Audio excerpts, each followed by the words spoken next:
Hello friends, आज मैं आपको बताने वाली हूँ कि ब्रह्मा जी का पांचवा सिर के बारे में क्यों काटा गया और पांचवा वेद के भी बारे में जो क्या था। इस कहानी में भैरव जी के बारे में भी है और भैरव जी की बहुत सारी कहानियाँ हैं, लेकिन बस मैं आज आपको बताने वाली हूँ कि ब्रह्मा जी का पांचवा सिर कैसे भैरव जी या आप ये भी बोल सकते हैं शिव जी कैसे काटे थे, क्यों काटे थे और क्या स्टोरी है इसके पीछे। तो शुरू करती हूँ। सबसे पहले आप भैरव जी के बारे में थोड़ा सा समझ लीजिए कि शिव जी का पांचवा अवतार है भैरव जी, और बहुत सारे रूप हैं भैरव बाबा के। तो यहाँ पर आप भैरव भी नाम रख सकते हैं, बटुक भी नाम रख सकते हैं और शिव जी भी आप बोल सकते हैं। तो कहानी ऐसा है कि ब्रह्मा जी के 8.5 वर्ष बीतने के बाद जब उन पर अविद्या का प्रभाव हुआ तो देवताओं में भीषण अहंकार उत्पन्न हो गया था। तब उसी कलयुग में सभी शिष्णों दर परायण हो गए थे। इसका मतलब हुआ कि सब सिर्फ काम इच्छा यानी सिर्फ पेट पूजा और वासना में ही खुद को बिजी कर लिए थे, और वो लोग ना ही वेद ध्वनि सुनते थे, ना ही कोई ज्ञान अर्जित करते थे, यानी कोई भी अच्छा काम वो लोग नहीं करके सिर्फ खाना और वासना में लिप्त हो गए थे। प्रत्येक देश और नगर में भक्षण, पान और मैथुन में निरत हो गए थे, यानी ये सिर्फ खाना और मीन्स मांसाहारी खाना और शराब पीना और वासना में ही उनका दिन व्यतीत होने लगा था। विष्णु, गणेश, सूर्य, शिव को कोई कुछ नहीं मानता था और समस्त संसार को शक्ति स्वरूप मानकर भग पूजा में निरत हो गए थे।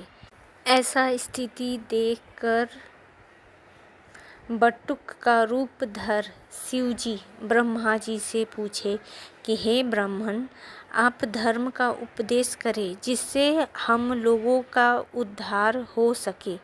तब ब्रह्मा ने कहा कि मेरे ऊपर वाले मुख से निःसृत आगम नामक पंचम वेद भोग एवं मोक्ष प्रदान करने वाला है। कलयुग के प्रारंभ में जब यह आप कहते हैं कि सृष्टिकर्ता सदाशिव हैं, तब ब्रह्मा ने कहा कि सृष्टि का कर्ता एवं रक्षक दोनों मैं ही हूँ। यानी ब्रह्मा जी के 5वें मुख से एक 5वां वेद निकला था जिसमें सिर्फ भोग और मोक्ष ही था, उसमें कोई भी धर्म का उपदेश नहीं था। ब्रह्मा जी ने कहा कि कौन बोलता है कि सदाशिव ही सृष्टि के कर्ता हैं, सृष्टि का कर्ता तो और रक्षक दोनों तो मैं हूँ, क्योंकि मैंने सृष्टि की रचना की और मेरे ही द्वारा रक्षण हो रहा है। ऐसा उनके दिमाग में था, 5वें सिर में था। और ब्रह्मा जी ने ये भी कहा कि मेरे ही उदर्व मुख से निर्गत आगम नामक 5वां वेद है, और इस वेद के अनुसार जो आचरण करते हैं उसको परम गति की प्राप्ति होती है। आगे ब्रह्मा जी ने ये भी कहा कि हे बटुक, भक्षण, पान और अंगना से होने वाले सुख को तुम नहीं जानते। इसका मतलब था कि वो बोल रहे थे कि नॉनवेज खाना और शराब मदिरा पीना और स्त्री सुख यानी वासना ये सब का सुख तुम नहीं जानते। और उन्होंने ये वचन कहकर और आगे भी कहा कि जो इस पांचवें वेद को अनुसार पढ़ेगा या आचरण करेगा, वैसा ही काम करेगा, तो उसको परम गति मिलेगी। फिर ब्रह्मा जी के ये सारी बातें सुन के तीनों युगों में धर्म की स्थापना के लिए बटुक के जो नेत्र थे वो क्रोध से, गुस्सा से लाल हो गए और शिव की अवज्ञा होती देखकर, यानी शिव जी के बारे में वो जब इतना बुरा शब्द बोल चुके थे, तो उस कारण बटुक ने अपने हाथों की छोटी उंगली के जो तीखे नाखून थे उससे ब्राह्मण का सिर को काट डाला। और पांचवा वेद जो ब्रह्मा जी के पांचवें मुख से निकला था, मीन्स निकल रहा था या निकल कर शिव जी या बटुक भैरव में ही विलीन हो गया, यानी उसमें समा गया।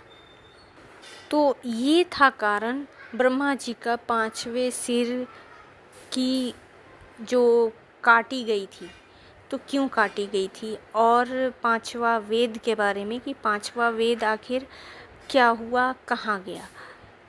अब मैं आपको बताने वाली हूँ कि आप कहीं भी सुनिएगा कि शिव जी ने या भैरव बाबा ने या बटुक भैरव ने ब्रह्मा जी का पांचवा सिर काटा था, जब शिव जी के बारे में बहुत बुरा बोला गया था। तो जहाँ तक मैं जानती हूँ, शिव जी इतने भोले भंडारी हैं कि अगर कोई कुछ बुरा भी बोल रहा है तो उनको गुस्सा अपने अपमान पर तो नहीं आता, क्योंकि वो मान और अपमान के बहुत ही ऊपर हैं। तो ये एक सिर्फ छोटी सी कहानी हर जगह लिखी हुई है, बहुत सारे पुराण में, वेद में लिखा गया है कि ब्रह्मा जी ने बहुत ही कटु शब्द बोले थे और उन्होंने कुछ ऐसा भी बोला था जिससे कि शिव जी को गुस्सा आ गया। लेकिन जहाँ तक मैं जानती हूँ, शिव जी ये बात सही है कि उनको गुस्सा आया था और उनका अपमान भी हुआ था, लेकिन शिव जी को मान और अपमान से कोई फ़र्क नहीं पड़ता। शिव जी बस जब देखते हैं कि संसार में या कोई भी जगह अगर कुछ इम्बैलेंस हो रहा है, तब वो बैलेंस करने के लिए वहाँ पर वो संहारक रूप लेते हैं या संहार करते हैं। तो यहाँ पर इम्बैलेंस दो चीज़ों से हो रहा था। एक तो धर्म की रक्षा के लिए, यानी धर्म की स्थापना के लिए, जब सारे लोग धर्म छोड़कर सिर्फ काम वासना और भक्षण और पान में ही उसी में अगर लगे रहेंगे, उसी में बिजी रहेंगे, तो ये पृथ्वी ये नहीं चलेगी, ये संसार नहीं चलेगा। तो ये जो धर्म है, धर्म की रक्षा के लिए, या यूँ भी बोल सकते हैं कि बैलेंस करने के लिए उनको संहारक रूप लेना पड़ा था। सेकंड चीज़ था कि जब किसी का ईगो, अहंकार जब बढ़ा है, तब भैरव जी ने उस अहंकार को काट कर गिराया है, या तो उसको ख़त्म किया है, या तो उसको मार डाला है, या तो उसको सज़ा देकर उसको सही रास्ता पर ले गए हैं। तो भैरव जी का जो स्टोरी है, या शिव जी को ही आप मानिए कि वो भैरव रूप हैं, या बटुक भैरव भी शिव जी के ही रूप हैं। तो ये तीनों नाम एक ही मानिए। और ब्रह्मा जी का घमंड जब बहुत ज़्यादा बढ़ चुका था कि मैं ही सब कुछ हूँ, मैं ही सब कुछ कर रहा हूँ, मैं ही सृष्टि करता हूँ, मैं ही रक्षक हूँ, मैं ही सब चीज़ हूँ, ये सदाशिव क्या है, ऐसे जो उन्होंने उनके भीतर, जो पांचवें सिर के भीतर जो घमंड था, जो ईगो था, उसको उन्होंने काट डाला। तो ऐसे उन्होंने बैलेंस किया और 5वां सिर कटने के बाद ब्रह्मा जी को ये महसूस हुआ कि हाँ वो गलत थे, और फिर उसके बाद से वो बैलेंस में आ गए थे। भैरव बाबा की उत्पत्ति की और भी बहुत सारी कहानियाँ हैं, और बटुक भैरव के बारे में और सारी कहानियाँ हैं जो मैं आपको वीडियो के माध्यम से दूसरे वीडियो में मैं बताऊंगी। लेकिन आज सिर्फ टॉपिक था कि ब्रह्मा जी का 5वां सिर क्यों काटा गया और 5वां वेद क्या हुआ, कहाँ है, ये भी मैं बताने वाली थी। तो 5वां सिर, जैसे कि शिव जी को तामसिक देवता बोला जाता है या भैरव बाबा को भी तामसिक देवता बोला जाता है। तो जब ये 5वां वेद शिव जी में विलीन हो गया या भैरव बाबा में विलीन हो गया, यहाँ पर आप भैरव बाबा को ही ले लीजिए एग्ज़ाम्पल के तौर पर, तो आप देखे होंगे कि बाकी देवता को मांस मदिरा नहीं चढ़ती, लेकिन भैरव बाबा को कहीं कहीं, भैरव रूप को, भैरव अवतार को मांस मदिरा चढ़ती है। यहाँ शिव जी को भी ले लिया जाए तो आपको पता ही होगा कि शिव जी तामसिक देवता माने गए हैं। ब्रह्मा जी को राजसिक बोला गया है, विष्णु भगवान को सात्विक बोला गया है और शिव जी को तामसिक बोला गया है। तो तामसिक देवता मतलब शिव जी एक अघोरा टाइप में देवता हैं जो बहुत भोले हैं, जिनको जो भी आप आगे परोस दीजिएगा, मीन्स खिलाइएगा, प्यार से उनको पत्ता भी खिलाइएगा तो वो पत्ता तक खा लेंगे। आप बहुत सारे स्टोरी सुने भी होंगे कि शिव जी को उनके भक्तों द्वारा मांस भी खिलाया गया है। तो इस तरह आप ये भी समझ सकते हैं कि कैसे 5वां वेद शिव जी में विलीन हो गया, यानी भैरव बाबा में विलीन हो गया, और यही देवता हैं जो 5वां वेद को अपने अंदर रखने की क्षमता रखते भी हैं। तो आई होप आपको ये इन्फॉर्मेशन अच्छी लगी होगी। Keep watching